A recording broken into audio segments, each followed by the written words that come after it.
Hey, my name is Frank, and this is another episode of Youth Men Reviews. So last week we talked about DYM text and all the pros and cons of that, and using a text messaging service in your youth group today, especially if you have a youth group of any significant size, and by significant I mean like 10, of any size that you need to talk to, you should get some kind of texting service. But one thing you got to be careful of is there's a lot of free group texting apps that are out there that aren't really meant to be used as a mass texting service. But one group texting thing I do use is called GroupMe. And so what I want to first do is talk to you why you don't want to use these type of apps as your mass texting thing. And then secondly, how we like to use GroupMe and the pros and cons of GroupMe for us. So the reason why you don't want to use apps like GroupMe or any kind of group texting service other than like a big blast one that's completely wholly different, you probably can't find it in an app store, is because when you use group texting, everyone can respond back, and then you'll have a bunch of teenagers just sending emojis to each other, and you're up all night hearing bling bling bling bling, and it'll be really, really annoying. You can obviously put your phone on like sleep or whatever that mode is where it doesn't chime, or you can even in these apps tell them to, during these hours not to notify you that there's something going on.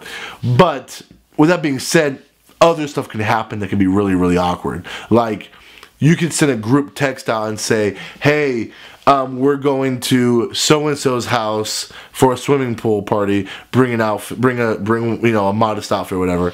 And a kid can write back, well, make sure you tell Susan because she dresses like a skank. And you'd be like, Susan's in the group text. Why would you say that? And I'm not saying that's personal. That's never happened to me. I don't have a kid named Susan.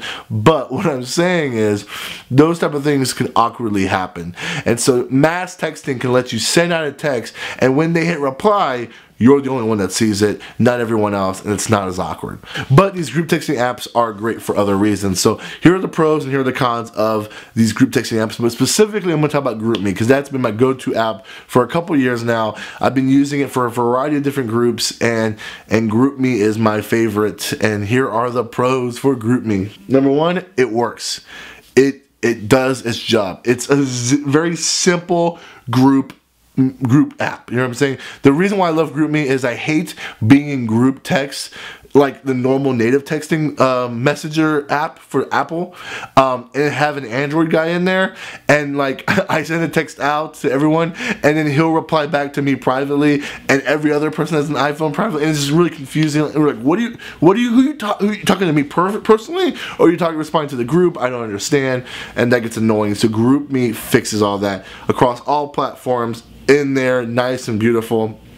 And they have some goofy things where you can like what someone says by pressing this heart thing, and you can make memes out of photos in there. So with that being said, it's good. It works, and there's other group apps that are out there that you could use, but this one just works, and it's free, and that's a huge plus. It's free. You don't have to pay anything for it, so you can tell your kids, hey, download this app. And what's crazy is when you tell your kids to download this app, they're going to be using this independently from the youth group. They're going to have study projects where they're going to say, hey, let's text each other, let's use GroupMe, and you're going to be, you either might be behind the 8 ball on this and be like, I'm the only person that doesn't use GroupMe, or you might be like a trendsetter in your town and everyone's going to use GroupMe because you kindled the wood of this cool app. The con for this is what I told you earlier about why this is not a good app for large groups.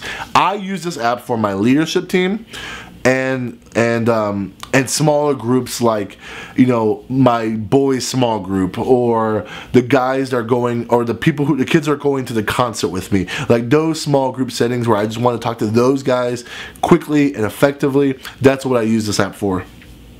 It's not for a 50-person youth group to have everyone's phone number at once and say, hey, this is what we're doing. Because your battery will die, it'll be awkward everywhere you go because it's always going off, and it's a distraction. It's not created for that.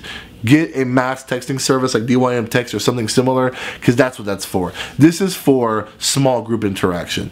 Otherwise, you're shooting yourself in the foot because it's going to be really awkward and dumb because so many people are talking back and forth. Now, there's some youth groups where you can do that. My first youth group, I only had like 8 to 10 kids. This would have been perfect for that. I could do that because I can be like, hey guys, stop talking because you guys are annoying me, and they would all stop talking. And then I would ask a question and the conversation would start again. It's good for small groups, terrible for large groups, not meant to be a mass fast texting service. There's other things out there for that. You'll have to pay, but it's worth the money. But this is good for small group stuff, like all my leader volunteers, small group, youth groups, that kind of stuff. It's great. So GroupMe, I recommend it. The cons are not even worth talking about because the pros are excellent.